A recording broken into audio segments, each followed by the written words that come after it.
Kia ora and welcome. Welcome to another episode of The Leadership Lounge. I'm Katie, I'm your host, and it's great to have you here for another episode. The Leadership Lounge is a space for healthcare leaders to take a moment, to take a breath, to get that pause, that short, just little time to just think for yourself, to reset, get a fresh perspective on the work that you're doing. So I've worked in healthcare for over 30 years in a range of different settings and different jobs. And this podcast and my weekly email are part of my contribution to helping you all, wherever you are and whatever you're doing, to feel connected, hopeful, inspired, and reminded of the amazing things that you're doing every day. Because despite the news and to be fair, the amount of stuff that needs to be fixed, there is lots of things wrong with the health systems around the world, no doubt. But there are amazing people showing up every day and doing their best. Great people are doing great things, and this is a reminder of that. I believe that we're going to tackle the hard things by reminding ourselves of what we are fighting for. Oh, I hate it when I use a fighting analogy. Never mind. It just came out. But reminding ourselves of the good stuff gives us the energy to tackle the hard things. I think that's the point I'm trying to make here. Okay, so what are we diving into this week? So driving, I now have a job that means I drive, I have a commute, and I also drive around the different areas where care is delivered, and it's great. And what I get to notice while I'm driving is, there's a whole host of things going on while I'm driving, but what I have been noticing lately are flocks of birds flying in V formation. Now, I don't know if I just didn't notice it in New Zealand, or if it just wasn't seen as much, or if it was about where I was driving, who knows. But I've just noticed it a lot these last couple of weeks. And I was like, you know what, I'm going to have to share the geese flying in V formation story to people. It's potentially an oldie but a goodie, I guess. I remember sitting in a conference when I first heard the analogy between the birds flying in a V formation and the concepts of leadership and teamwork. And so if you haven't heard this one's for you because it's a good one. And if you have heard it, it's always just a great chance to just stop and to remind yourself of those things. And it might be useful in a conversation that's coming up in your week this week. Who knows? It might just be a reminder of some of the things that you're doing. The things that I got from it are reminding me as to why it's important to shift and change when different things happen. Anyway, I'll get into the story. Hold on, let's just press pause. I need a swig of tea before I carry on. Okay, then. So this is one of those episodes where I have actually done all my notes and research, and then this week it takes it to a new level. They're color coded. If you could see my notebook, I really should take the picture of the notebook. However, they are color coded. So hopefully you've got that image in your mind of a flock of birds, not necessarily a very large flock, it can vary. And my research, I was going to save this, but there's only a list of 7 birds. There's only a certain number of birds that do fly in V formation, but I don't want to go down that track. I can't help it though, can I? I want to share what I've learned from this bit of research I've done. So, birds flying in a V formation. Now what you get is that actually each bird is flying slightly above the bird in front. So there is this instant space, and because of the V formation, of reducing wind resistance. Now this means quite a number of things. So flying in that shape means that they are, most of them, other than the leader, the one at the front, and we'll get to that in a minute, are actually almost getting a free lift. Because of the formation, they're reducing that wind resistance, which means you can fly longer and by taking less energy. So this wind it has energy conservation as well as mutual support. So it means that you can go a lot further and do a lot more and be more efficient in that process of it. It also means that there's a lot less energy used than if you were flying on your own. So it's a lot about the fact that you're flying in this formation. So you can maintain speed, they conserve energy, and fly for long distances. So you can go on for longer and it takes less energy.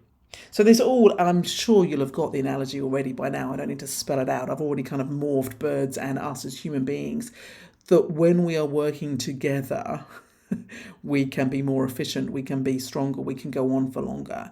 And as I often am saying, healthcare delivery, care delivery is an infinite game. There is no stop to this. Your to-do list is never going to be done. So the way we work matters, and that's why this idea of working in a team makes all the difference.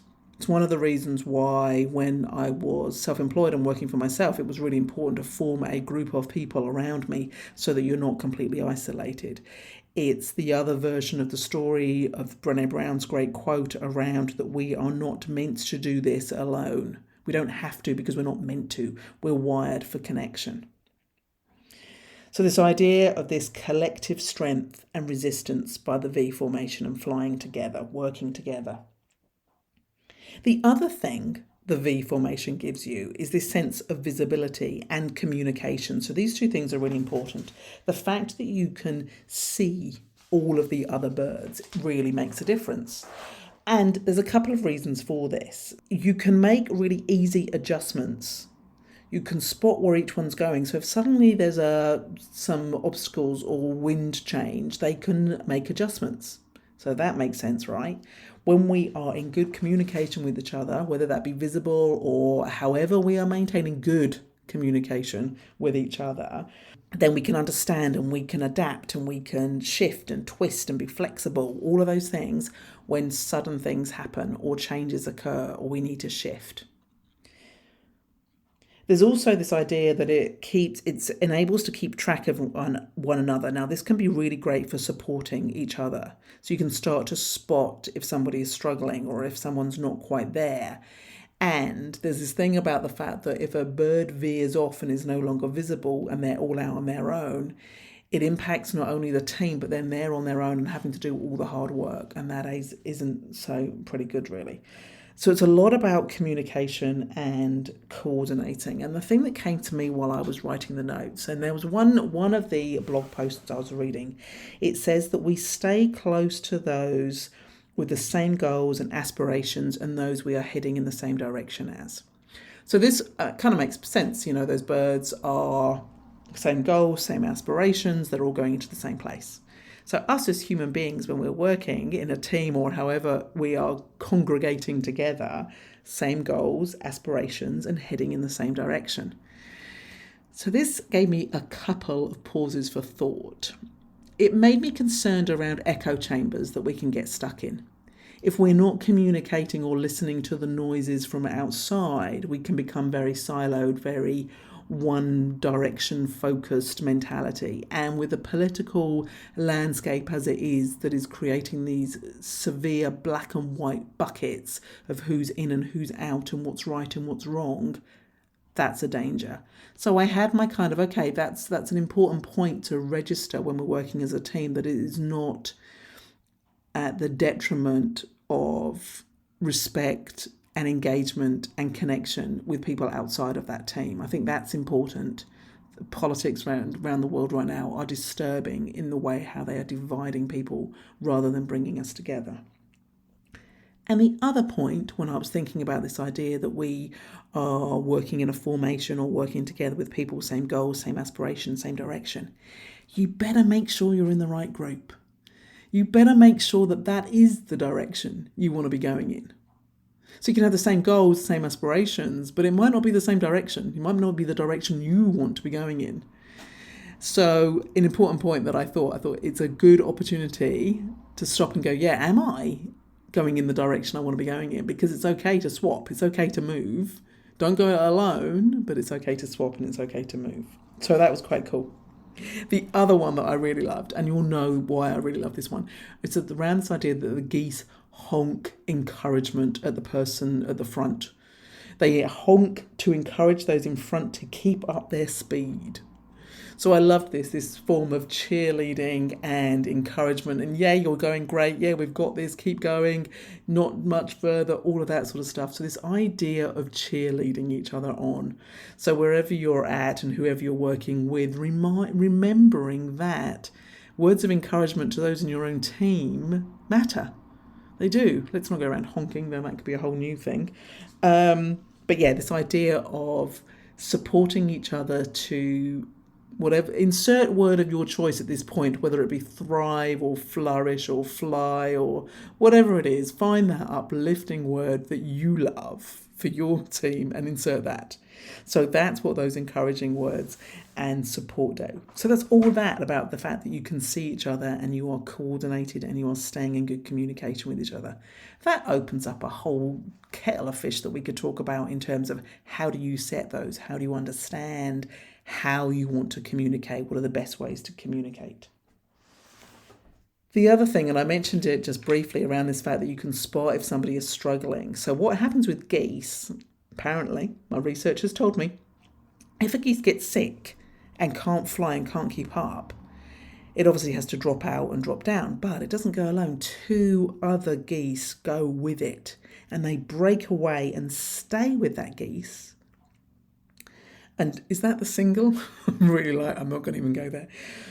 And so they stay together. See how I got around that one so smartly? They stay together until it's either strong enough to fly and rejoin or it dies. So there's this idea that when people are struggling, we need to stand by them. We need to support people when they're having those bad days or whenever they can't be at their best for whatever reason. We don't just abandon people at that point. We stand by them. We give them the support that they need, not the support we think they need, but actually the support that they need. And so it's that important leadership lesson that it's actually we're in a team environment, that being there for people when their chips are down is what one of the I wrote it down in inverted commas. When the chips are down, you're still with people as much as when they're either contributing or supporting your success or being successful. Okay, so the people in the darker moments, it's important we're with them. I'm rewatching The West Wing at the moment, and there's a couple of episodes where they talk about being in a hole and joining someone in the hole because they've been there before and they know the way out. So it's that kind of mentality that we don't just abandon people, we don't just leave them to fall off and die on their own or not get strength to come on back. And so then the last point is about this idea of the leader. So I said that for most of the birds flying in that V formation, they're getting a kind of almost a free ride because of the aerodynamics of the whole formation and how it all works. They're getting this free lift. So the person at the front is doing the hard work. The person at the front, the bird at the front, you know what I mean, doing most of the hard work. They're doing the hard graft at the front. But the thing is this distributed leadership that they call, and they swap it around. It's not the same bird at the front all the time. When they get tired, they drop back and somebody else takes over. They share the workload. Oh, so much wisdom in this idea, right? So one of the things I read put it quite nicely. Building a team where we bring out the best strengths, skills, and ideas, and we lead when we are the best person to do so. So whether it's the project or the thing that is your strength and your skill, then that's the time that you take the lead and you carry the hard work. When it's somebody else's time, when it's their strength, you step back. You step back and let them take the lead. So we don't lead on everything. It's really important that we recognise the different strengths and skills and talent that we bring into a team and let other people lead. Let them carry that load. And then they learn so much stuff. And you learn by being a follower. And you get a bit of a lift and an easy ride for a little while. Because if anything, I'm having more and more conversations about leaders who are overwhelmed and exhausted. So let's work out how we share the load. How do we do that? There's a lot in that actually, and it will add to that infinite list that I've kept going on this podcast around how do we delegate? How do we build capabilities? When we've got no one to delegate to, what do you do then? Those type of topics. But it is equally as important we know when to step back and when to let somebody else, because I think it's more of a challenge letting go of the control and letting somebody else lead. That's the bigger challenge. And my other thinking around this is, okay, if we think about this in terms of teams and having particular strengths or talents, what if you want to develop that talent? How do you do that? Now, I have no idea if this works in the bird world and the V formation thing is going to literally drop out the sky right now. But you would let them lead, but they just might not be able to lead for as long. So they might just be able to lead one meeting rather than a whole series. They might lead a component of a project rather than the whole project. So you let people lead into their capacity so that they don't get overtired and then fall off completely. And then you'll take back over. So you kind of tag team it a little bit. You do this bit, I'll do that bit. So letting people still try and build that strength, build their muscle in whatever it is, whatever area that they want to get better at. That was my theory. That's my theory. I'm just squeezing into that whole picture. So there we go. There's the birds flying in V formation and the relationship to how we lead and work as a team in any setting, but really important in healthcare when we are so dependent on each other and we are so exhausted and tired and overwhelmed. How do we do these things? What are the shifts that you could make where, even if it's about knowing what your talents and super strengths are, so you know when you should be taking the lead? What about those in your team? Is there someone that really wants to step up and run with something? Is there something you can let them and they might be too nervous to have asked or don't think it's their place or position because they're not officially the leader? This idea of distributed leadership, this idea of using our collective strengths so that we can be more efficient, with all the talk about cost efficiencies in whatever healthcare sector system you're working in, being efficient means that we are going to cost less money. So therefore, this makes sense, right? I'm all for the fact that there is an obligation around how money is spent, and being efficient is part of that. So what are the ways that you can spread and share the load so that working together you're going to become more efficient, more cost effective as well? And what are the ways that you need to learn when to step back? What is it that you need to know about letting somebody else lead? That can be a big challenge in itself. And then I guess the big question that that really stood out for me when I was looking through all these notes is being sure that you're heading in the direction that you want to be heading in. All right. There is the wisdom from the week, from this week's podcast, from this week's Leadership Lounge. Lovely to have you listening along. Please do like, share, follow, click a comment. Lovely to hear from you. And don't forget, do sign up for the weekly email, which there's some news coming at you in the next couple of weeks that might be of interest. So check out katie20.com/subscribe, and I will be chatting to you next week in another episode of the Leadership Lounge. You take care.